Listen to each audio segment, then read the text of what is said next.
Malcolm X did not care what white people thought about black people.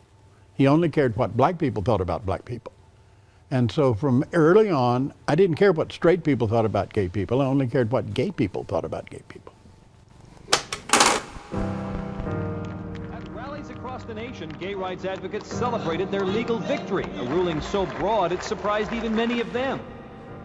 Quite honestly, the expectation was that there's no way we're going to win this, that this is an educational process. And no matter how right we were, less than 1% of cases get to the Supreme Court in this country.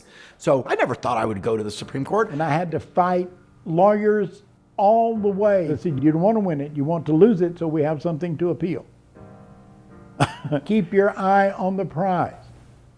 I won't say we were shopping for the appropriate case to take forward, but in September of 1998, John Lawrence and Tyrone Gardner were arrested, and their only charge was homosexual conduct. And that's when the 5-year battle commenced. And to be perfectly honest with you, I'd give it less than 50-50 chance. And I know one thing for sure. When you ain't got nothing, 50-50 chance looks pretty good. I didn't do the happy dance exactly, but oh my God, finally. This effectively decrees the end of all morals legislation. It is clear from this that the court has taken sides in the culture war, and in particular whether there should be any moral opprobrium attached to homosexual conduct.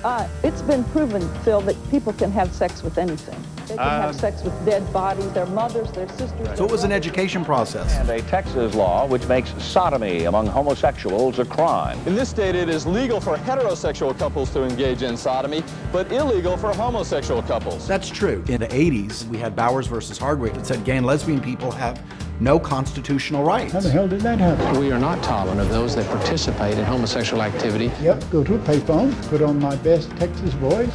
Dr. Steve, I voted for them judges you told me to vote for. You fought very hard in this issue. Again, the same question. The judges you told me to vote for are supporting the queers. Why do you care? Well, Roger, that's a good question. And in addition, Bowers has proved to be harmful to thousands and thousands of people. Do you think that's true? If not because they're going to be prosecuted, because they fear they might be. The Supreme Court has said that homosexuality can be legislated. Okay. States can legislate morality. These decisions really affect people's lives. It's not the creative design of God. So God brings a moral judgment to them. Absolutely. And the judgment is not so high. In Bowers versus Hardwick, all the Supreme Court justices said they didn't know any gay people, and that's why they voted the way they did. In 2003, all the Supreme Court justices knew gay people. So by the time we get to Lawrence, we're already a class That is entitled to protection that has never been protected before. As the Constitution endures, persons in every generation can invoke its principles, and later generations can see that laws once thought necessary and proper, in fact, serve only to oppress.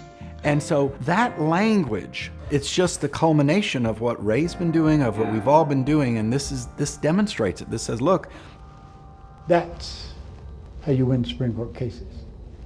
Thank God I'm not a lawyer.